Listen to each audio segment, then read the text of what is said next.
दोस्तों, हम जानते हैं जब भी किसी मृत व्यक्ति का अंतिम संस्कार किया जाता है, तो अंतिम संस्कार के बीच कपाल क्रिया अवश्य की जाती है।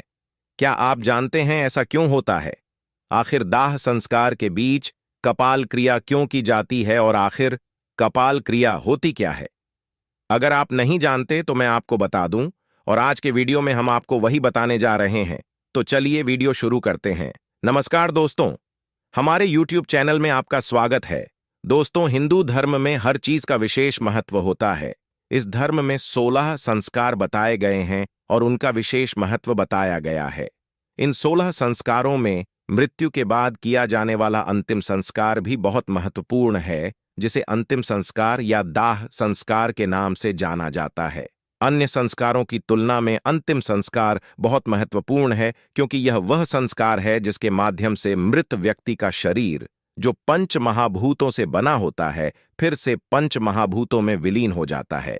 दोस्तों, मान्यताओं के अनुसार ऐसा कहा जाता है कि किसी व्यक्ति की मृत्यु के बाद उसके द्वारा किया जाने वाला अंतिम संस्कार ही यह तय करता है कि व्यक्ति को मोक्ष मिलेगा या परलोक या पुनर्जन्म।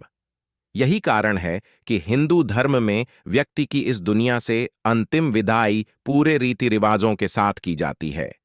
इन्हीं रीति रिवाजों में एक विधि ऐसी भी है जिसके बिना अंतिम संस्कार पूरा नहीं माना जाता है। इसे कपाल क्रिया के नाम से जाना जाता है। ये प्रक्रिया दिल दहलाने वाली लगती है, लेकिन इसका संबंध जन्म जन्मांतर से है। इसलिए यह प्रक्रिया मृत्यु के बाद अवश्य करनी चाहिए। यदि यह क्रिया नहीं की जाती है तो माना जाता है कि मृत आत्मा को मोक्ष नहीं मिलता है। तो कपाल क्रिया क्या है और यह क्रिया क्यों की जाती है? आज हम इसी बारे में जानकारी देने जा रहे हैं।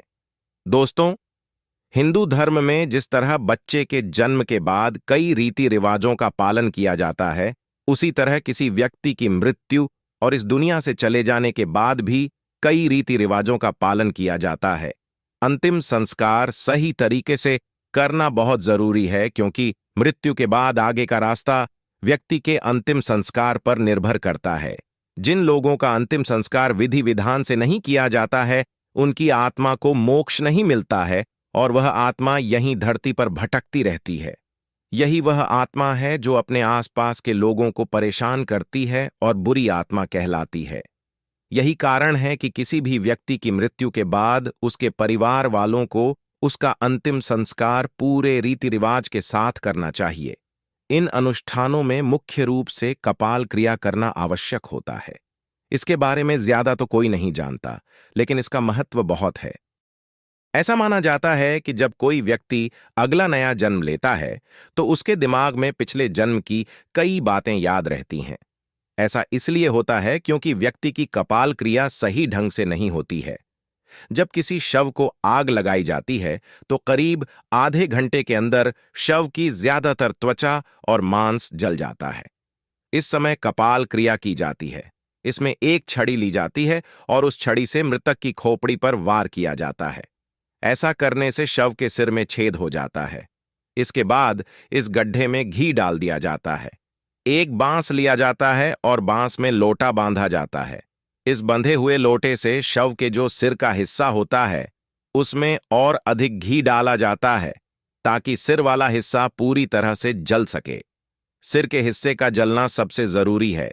इस क्रिया को देखकर अक्सर लोग हैरान रह जाते हैं और ज्यादातर लोगों को इसका मतलब भी नहीं पता होता है।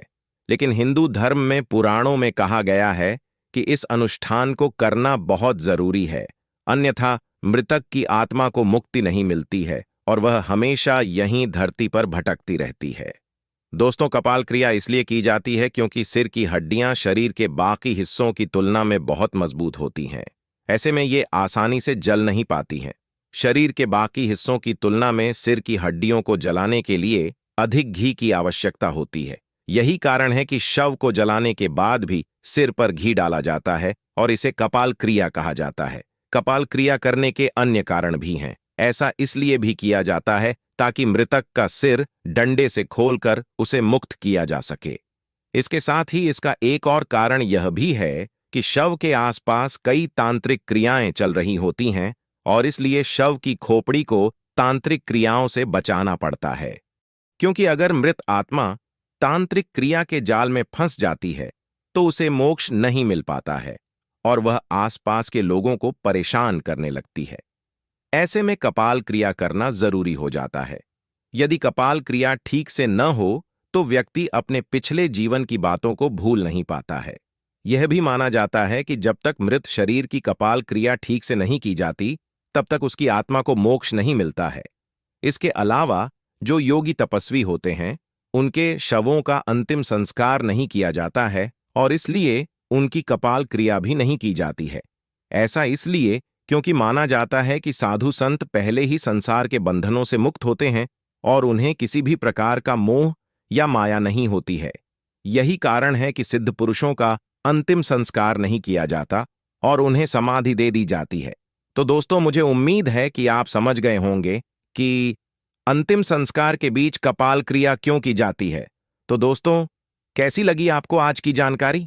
अगर आपको आज की जानकारी पसंद आई हो तो वीडियो को लाइक करें, शेयर करें और हमारे YouTube चैनल को सब्सक्राइब करें। मैं आपसे नई जानकारी के साथ फिर मिलूंगा। तब तक के लिए जय माता की।